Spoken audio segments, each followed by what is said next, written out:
Activities prevention act 1967. ఇదన్నా చిన్నపిరెడ్డి అన్న. అవును అవును. యా ఓకే సార్, ఓకే మళ్ళీ వస్తాను మీ దగ్గరికి. యా సార్, త్వరగా శ్రీరామ్ గారు ఒక 30 సెకండ్స్ సార్, టైం అయింది, ఒకసారి మీరు క్లోజ్ చేయండి ప్లీజ్. ఇది అంతా మొదటి నుంచి చెప్తున్నది, ఇదంతా ఆర్గనైజ్డ్ క్రైమ్ జరుగుతోంది. గతంలో కత్తి మహేష్ అనే ఒక క్యారెక్టర్ తీసుకొచ్చారు. ఆ కత్తి మహేష్ తో కూడా ఇలాగే రాముడి దగ్గర నుంచి అందరినీ తిట్టించే పని చేశారు. సరే, ఆ క్యారెక్టర్ దురదృష్టవశాత్తు పక్కకి వెళ్ళిపోయింది. ఆ తర్వాత ఇంకొక ఆయన బోరుగడ్డ అనిల్ అనే ఒక క్యారెక్టర్ తీసుకొచ్చారు.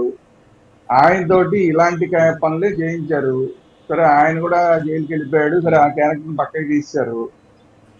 ఇప్పుడు రావణ్ అనే క్యారెక్టర్ తీసుకొచ్చారు. ఈ రావణ్ అనే క్యారెక్టర్ ప్రస్తుతానికి ఈ క్యారెక్టర్ కూడా జైల్లోకి వెళ్ళిపోయింది కాబట్టి ఈ క్యారెక్టర్ కూడా పక్కకి వెళ్ళిపోయినట్టే.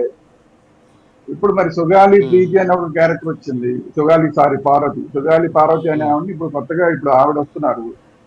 సో అంటే ఇంకా స్క్రీన్ మీద ఇంకా ఉన్నది ఎవరయ్యా అంటే జడా శ్రావణ్ అన్నయ్య ఇంకా స్క్రీన్ మీద యాక్టివ్ గా ఉన్నాడు.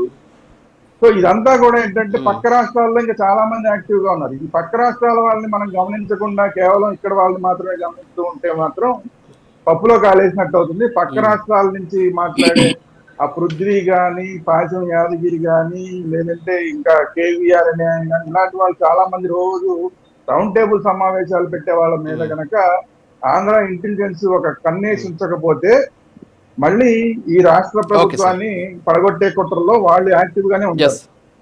సో కాబట్టి ఏంటంటే ఈ మొత్తం వ్యవహారం అంతా ఆర్గనైజ్డ్ గా దీన్ని జరుగుతున్న వ్యవహారం అంతా రాజకీయంగా వెనకాలని నడిపిస్తున్నది ఎవరు? వీటన్నిటి మీద కనుక దృష్టి పెట్టకపోతే ఈ ఇక్కడ ఆంధ్రప్రదేశ్ లో ఉన్న ప్రభుత్వాన్ని పడగొట్టే కుట్రలు క్లియర్ గా కనబడుతున్నాయి. దాన్ని ఎస్టాబ్లిష్ చేయాల్సిన బాధ్యత పోలీసుల మీద ఉంది. కాబట్టి దీంట్లో లోతుకి వెళ్ళి విచారం చేయాలి. పవన్ కళ్యాణ్ అనేవాడు సాఫ్ట్ టార్గెట్ అవుతున్నాడు కాబట్టి దాన్ని అరికట్టే కార్యక్రమం కూడా ప్రభుత్వం పెద్దలందరూ కూడా చేయాలనేది నా ఉద్దేశం. యా ఓకే, లక్ష్మీకాంత్ గారు ఒక